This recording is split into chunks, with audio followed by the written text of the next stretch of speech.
Hello दोस्तों, क्या हाल है। आज तारीख 25 अप्रैल 2026 और दिन शनिवार। तो चलिए दोस्तों, नजर डालते हैं आज की बड़ी खबरों पर। अब बिहार म्यूजियम में दिखेगा मिथिला पेंटिंग का पद्मश्री सफर। 9 मई से पटना के बिहार म्यूजियम में एक भव्य प्रदर्शनी सजने जा रही है, जहां मिथिला पेंटिंग की खूबसूरती और पद्मश्री कलाकारों की शानदार कला एक साथ देखने को मिलेगी। इस प्रदर्शनी में देश दुनिया के लोग बिहार की पारंपरिक कला की असली पहचान देख पाएंगे, यानी संस्कृति भी, सम्मान भी और गर्व भी। या वही दोस्तों, लोग अब अपने ही विधायकों से नाराज दिख रहे हैं। दैनिक भास्कर के सबसे बड़े सर्वे में चौंकाने वाला खुलासा हुआ है। प्रदेश के 400 में से 354 विधायक, यानी करीब 88.5% नेताओं को जनता 2027 के चुनाव में दोबारा उम्मीदवार नहीं देखना चाहती।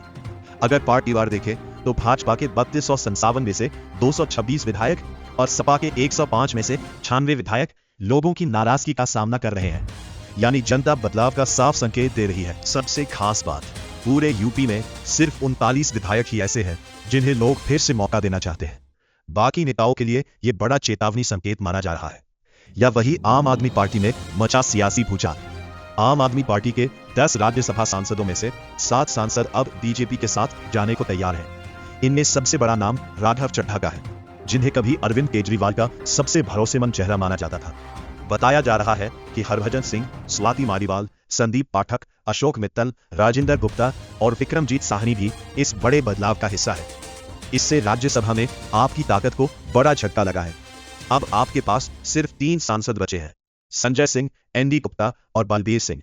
इस घटनाक्रम में दिल्ली से पंजाब तक सियासी हलचल तेज कर दी है और सवाल उठ रहा है, क्या ये आपके लिए सबसे बड़ा राजनीतिक संकट है, या वही अरविंद केजरीवाल का पता अब बदल गया है। दिल्ली के पूर्व मुख्यमंत्री और आम आदमी पार्टी के प्रमुख अरविंद केजरीवाल को केंद्र सरकार की ओर से नया सरकारी बंगला आवंटित किया गया है और वे अपने परिवार के साथ वहां शिफ्ट भी हो गए हैं।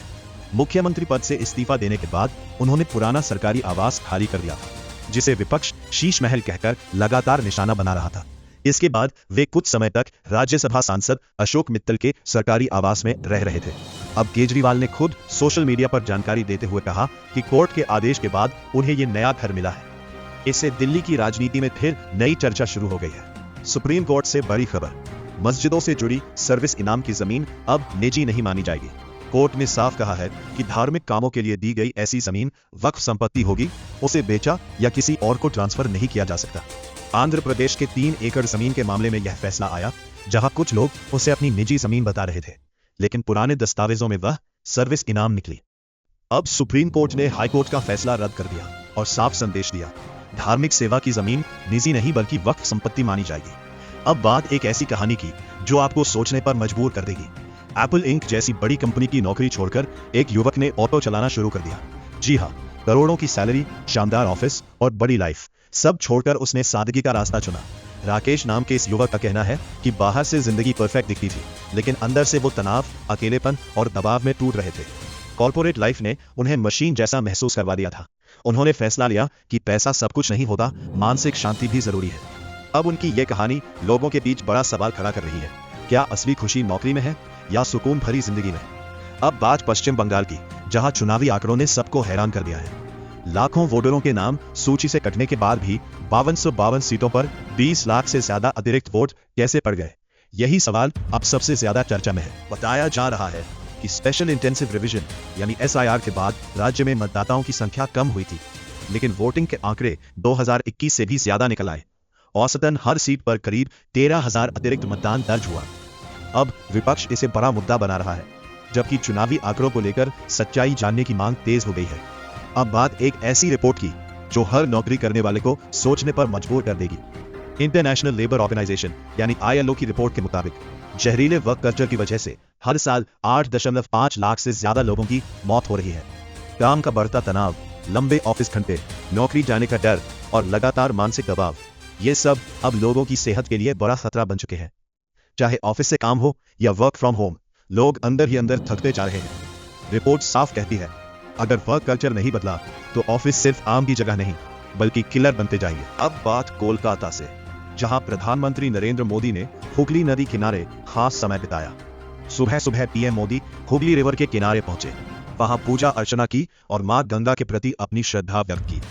उन्होंने कहा कि गंगा सिर्फ एक नदी नहीं है बल्कि बंगाल की आत्मा है। जो यहाँ की संस्कृति, इतिहास और लोगों की भावनाओं से जुड़ी हुई है। पीएम मोदी ने नाव चलाने वाले लोगों से भी मुलाकात की, उनकी मेहनत की सराहना की और सुबह टहलने आए आम लोगों से बातचीत की। उन्होंने लोगों से जुड़कर उनके अनुभव भी जाने।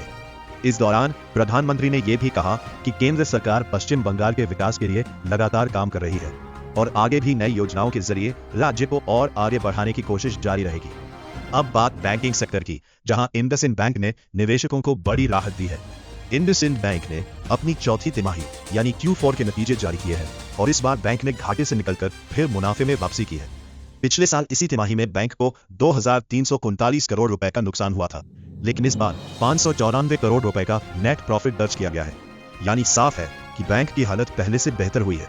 पिछली तिमाही में भी मुनाफा सिर्फ 128 करोड़ रुपए था, इसलिए ये बढ़त काफी बड़ी मानी जा रही है। हालांकि बैंक की नेट इंटरेस्ट इनकम और मार्जिन में थोड़ी गिरावट आई है, लेकिन सबसे बड़ी खुशी निवेशकों के लिए यह है कि बैंक ने डिविडेंड देने का ऐलान भी किया है। मतलब जिन लोगों ने बैंक के शेयर में पैसा लगाया है, उनके लिए ये खबर राहत और उम्मीद दोनों लेकर आई है। अब बात उत्तर प्रदेश की, जहां योगी सरकार का नारी शक्ति मंत्र गांवों की तस्वीर बदल रहा है। योगी आदित्यनाथ सरकार की महिला सामर्थ्य योजना ने ग्रामीण महिलाओं को डेयरी उद्योग की नई ताकत बना दिया है। अयोध्या से लेकर कानपुर तक हजारों गांवों में महिलाएं अब सिर्फ घर नहीं संभाल रही, बल्कि परिवार की कमाई भी बढ़ा रही है। इस योजना के तहत महिलाएं दूध उत्पादन से लेकर उसे बाजार तक पहुंचाने के काम में सीधे जुड़ी है। हर दिन करीब 4 लाख लीटर दूध का संग्रह हो रहा है, जो गांवों की अर्थव्यवस्था को मजबूत बना रहा है। सबसे बड़ी बात, अब तक 1,1300 करोड़ रुपए से ज्यादा की रकम सीधे महिलाओं के बैंक खातों में डीबीटी के जरिए भेजी जा चुकी है, यानी बिना बिचौलियों के पैसा सीधे उनके हाथ में पहुंच रहा है। सरकार का कहना है, जब महिला मजबूत होती है तो पूरा परिवार और समाज मजबूत होता है, और यही इस योजना की सबसे बड़ी सफलता मानी जा रही है। अब बात मौसम की, जहां गर्मी ने लोगों की मुश्किलें बहुत बढ़ा दी है। यूपी, राजस्थान और महाराष्ट्र के कई शहरों में तापमान 44 डिग्री के पार पहुंच गया है। राजस्थान के श्री गंगानगर में सबसे ज्यादा 44.4 अंगराज के तापमान दर्ज किया गया, जबकि प्रयागराज, अमरावती और अकोला में भी तेज लू चल रही है। गर्मी इतनी बढ़ गई है कि कई जगह स्कूलों का समय बदल दिया गया है। जयपुर, कोटा और जैसलमेर जैसे शहरों में अब बच्चे सुबह जल्दी स्कूल जा रहे हैं। वहीं मजदूरों के काम का समय भी बदलकर सुबह 6 बजे से दोपहर 1 बजे तक कर दिया गया है। ओडिशा में भी हालात गंभीर है, कई जिलों में स्कूल बंद कर दिए गए हैं। वहीं केरला के कन्नौर में लू लगने से एक व्यक्ति की मौत भी हो गई है। सरकार लगातार लोगों को सावधान रहने की सलाह दे रही है, बिना जरूरत धूप में न निकले और ज्यादा से ज्यादा पानी पीते रहे। अब आखिर में बात 25 तारीख के राशिफल की। आइए जल्दी से जानते हैं आपका दिन कैसा रहेगा। मेष राशि, आज रुके हुए काम पूरे हो सकते हैं, धन लाभ के भी अच्छे संकेत हैं। वृषभ राशि, खर्च पर नियंत्रण रखें, जल्दबाजी में कोई बड़ा फैसला ना लें। मिथुन राशि, नई मुलाकात और नए अवसर मिल सकते हैं, दिन अच्छा रहेगा। कर्क राशि, सेहत का ध्यान रखें, छोटी छोटी बातों को लेकर तनाव ना लें। सिंह राशि, नौकरी और व्यापार में फायदा मिल सकता है, आत्मविश्वास बढ़ेगा। कन्या राशि, काम में धैर्य रखें, मेहनत का अच्छा परिणाम मिलने वाला है। तुला राशि, परिवार का सहयोग मिलेगा, कोई शुभ समाचार मिल सकता है। वृश्चिक राशि, गुस्से पर काबू रखें, शांत रहकर फैसले लेना बेहतर होगा। धनु राशि, यात्रा और धन लाभ के योग बन रहे हैं, दिन सकारात्मक रहेगा। मकर राशि, काम का दबाव बढ़ सकता है, लेकिन समझदारी से सब संभल जाएगा। कुंभ राशि, नए लोगों से संपर्क बनेगा, भविष्य के लिए फायदेमंद रहेगा। मीन राशि, स्वास्थ्य और आराम पर ध्यान दें, मन को शांत रखें। इसी के साथ खत्म होती है आज की बड़ी खबरें। अब आगे भी ऐसी ही बड़ी और जरूरी खबरों के लिए बने रहिए हमारे साथ। अगर आप चाहते हैं कि आपको हर दिन देश दुनिया की आसान और भरोसेमंद खबरें सबसे पहले मिले, तो अभी हमारे चैनल को सब्सक्राइब करें और वीडियो को लाइक जरूर करें। आपका एक छोटा सा सपोर्ट हमें और बेहतर काम करने की ताकत देता है। मैं हूं आपका होस्ट, मिलते हैं अगली वीडियो में एक नई खबर के साथ। धन्यवाद, जय हिंद।